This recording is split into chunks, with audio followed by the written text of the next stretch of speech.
안녕하세요. 성균관대학교 홍주화 교수입니다. 저는 오늘 인공지능과의 사회적 관계에 대해 얘기해 보려고 합니다. 인공지능 하면 무엇이 떠오르시나요? 어떤 분들은 사람과 닮은 휴머노이드 캐릭터를 떠올리기도 하고, 어떤 사람들은 알파고와의 바둑 경기 같은 이벤트를 떠올리기도 합니다. 혹자는 사회적 현상의 관점에서 AI를 그리기도 합니다. 각자가 어떤 이미지를 떠올리던 확실한 건 우리는 이미 인공지능이 만연한 세상에 살고 있다는 거고, 그래서 인공지능이 우리의 삶을 어떻게 바꿔놓을지 기대와 우려가 공존하고 있다는 거죠.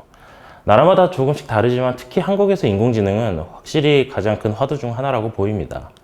이렇듯 인공지능은 벌써 우리의 삶에 가까이 있고 그 존재감은 더 커지고 있습니다. 그리고 우리의 인공지능에 대한 평가나 추측이 어떻든 이제는 AI와의 공존이 불가피해진 세상에서 살고 있죠. 저는 이렇기에 우리가 인공지능과 어떤 관계를 형성해 나가는지가 미래에 점점 더 중요해질 거라고 봅니다. 그렇다면 우선 인공지능이 무엇인지 알아야겠죠? 비록 인공지능이 최근부터 주목받기 시작했지만 인공지능의 역사는 생각보다 꽤 예전으로 거슬러 올라갑니다. 튜링 테스트로 유명한 앨런 튜링은 2차 대전 당시 독일군의 암호를 해독하기 위해 컴퓨터를 개발함과 동시에 과연 기계가 사람처럼 생각할 수 있을까라는 질문을 던졌죠. 이게 현대 인공지능의 시작점이라 볼 수 있습니다. 허나 우리가 쓰는 인공지능이라는 단어는 튜링이 처음 고안한 것은 아닙니다.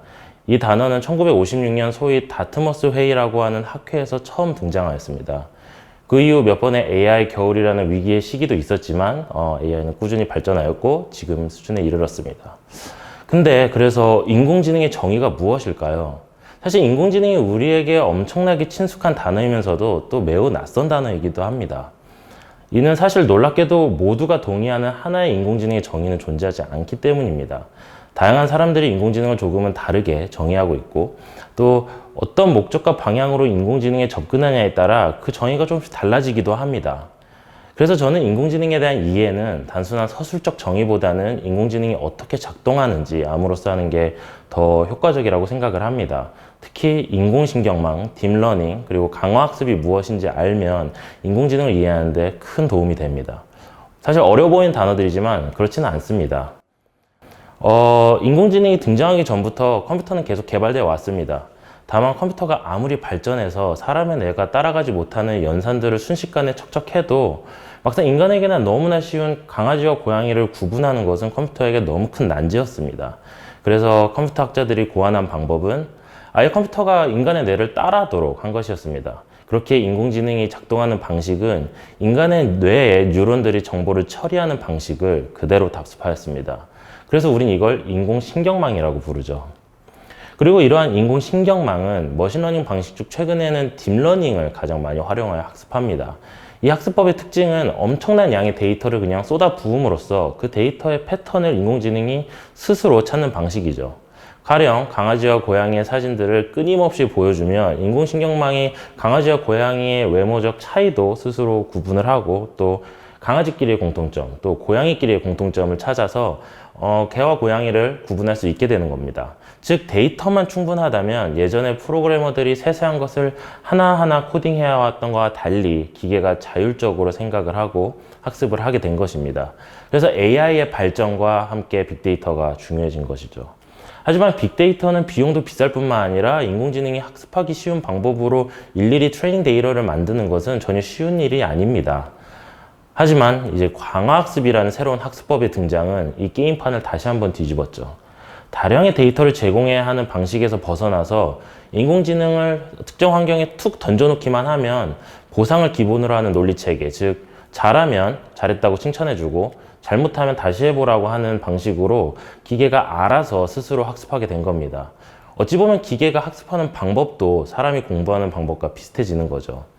하지만 여전히 데이터는 인공지능 학습에 중요한 역할을 합니다. 그러나 전과 다르게 이제 인공적으로 정제된 데이터가 아닌 자연적인 상태에서 오는 날것의 데이터도 인공지능이 소화가 가능해졌다는 게 가장 큰 발전 요인입니다. 왜냐면 이제는 프로그래머가 어떤 분야에 적용된 인공지능을 만들 때 그 분야에 대한 전문 지식이 없어도 개발이 가능해지는 것이기 때문이죠.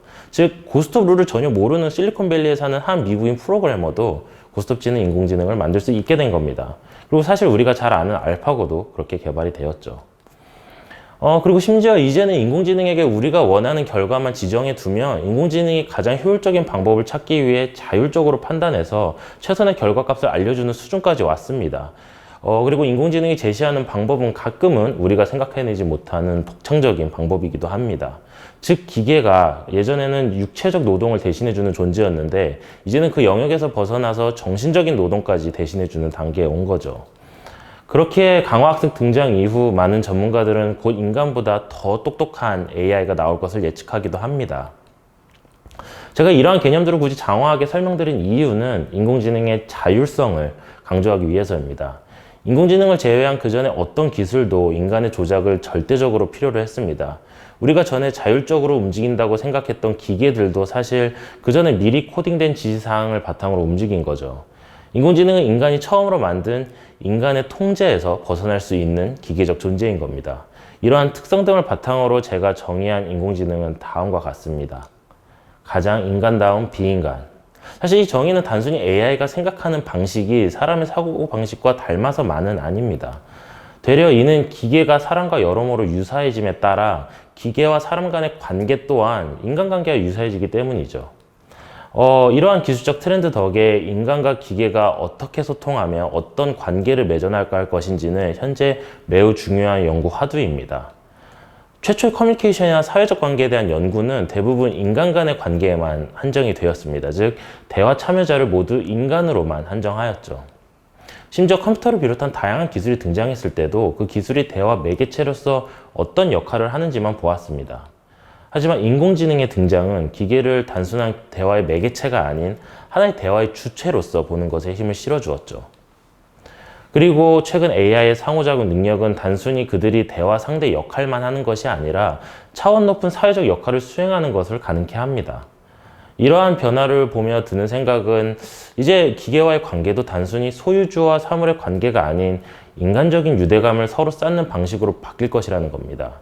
이러한 변화 과정에서 우리는 점차 기계를 단순히 사용한다는 단어보다는 그 기계에게 역할을 부여한다는 표현이 더 적절해질 수도 있겠죠.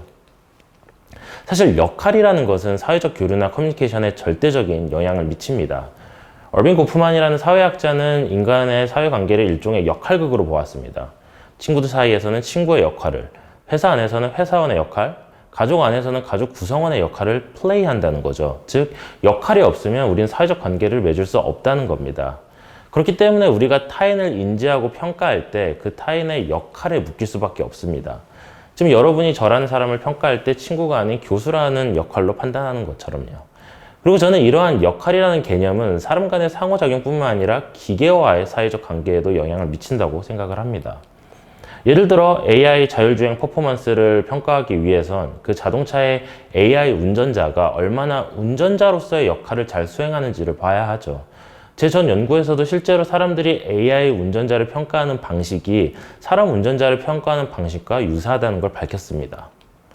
이를 바탕으로 저는 사람들이 인공지능의 역할을 어떻게 생각하는지 더 집중해서 보고자 했고, 그래서 다음과 같은 사회 속의 기계라는 모델을 만들었습니다.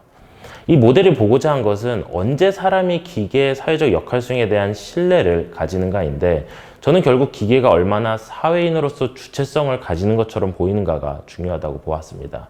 그리고 그건 두 개의 요인에 의해 영향을 받는데, 하나는 얼마나 기계가 사람과 소통적인 측면에서 유사해지는가입니다.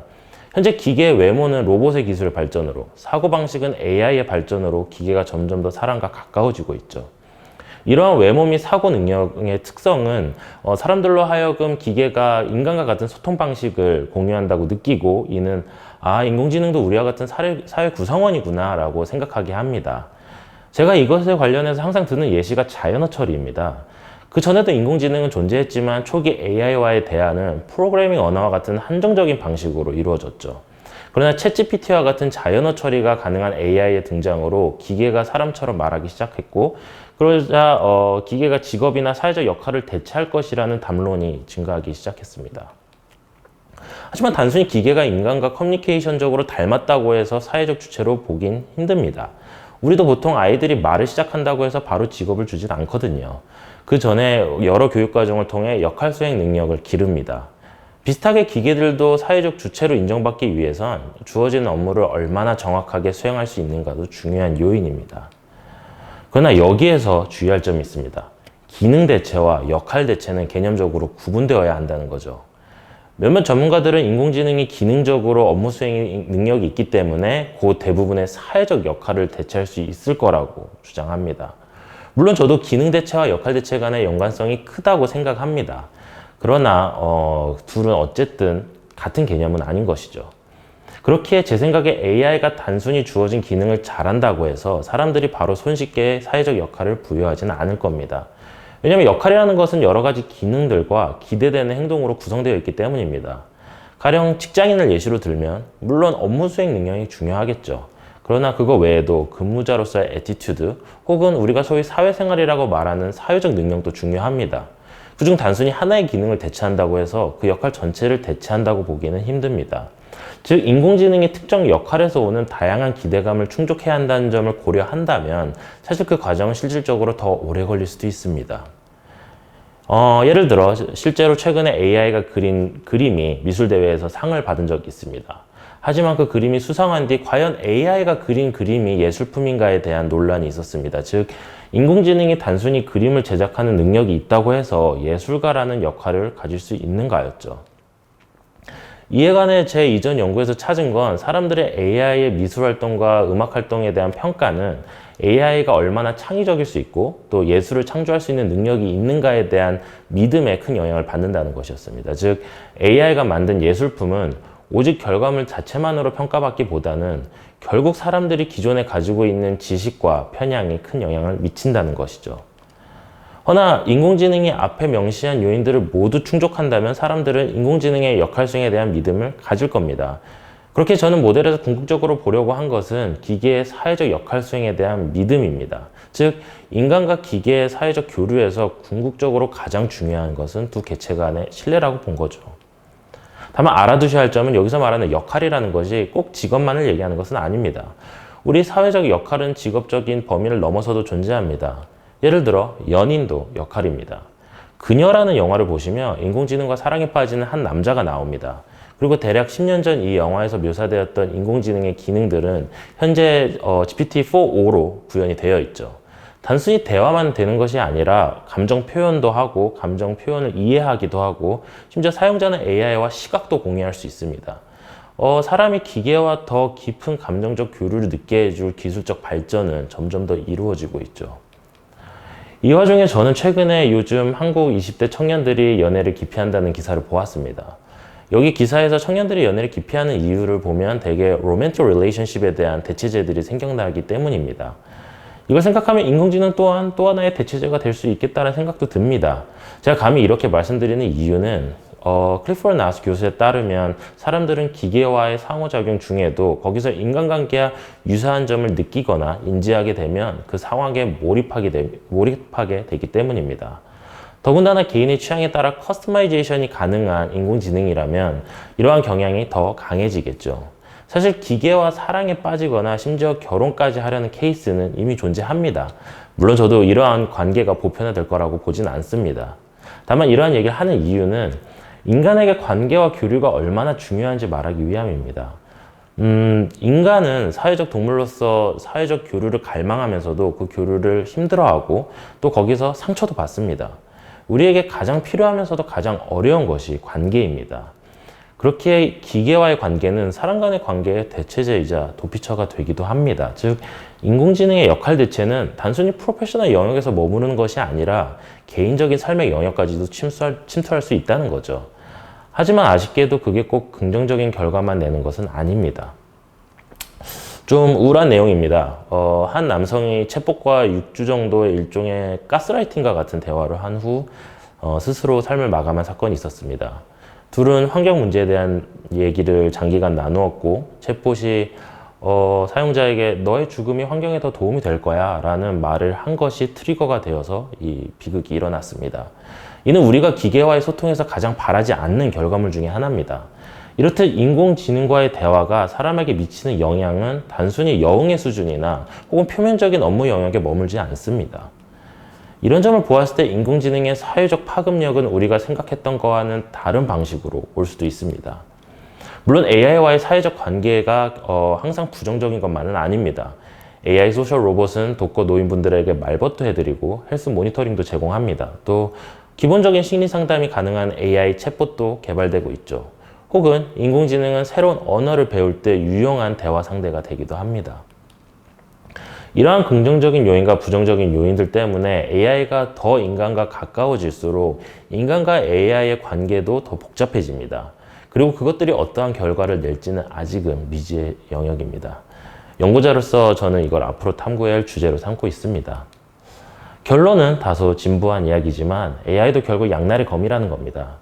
AI는 가치 중립적인 존재일 뿐이며 결국은 사람들이 인공지능과 어떤 관계를 무슨 목적으로 쌓으려 하는지 그리고 또 어떻게 쌓아가는지가 중요한 부분이고 그렇게 AI 개발에 있어서 기술적인 발전도 중요하지만 사용자에 대한 이해도 매우 중요하다는 말을 남기면서 제가 오늘 준비한 특강을 마치도록 하겠습니다. 감사합니다.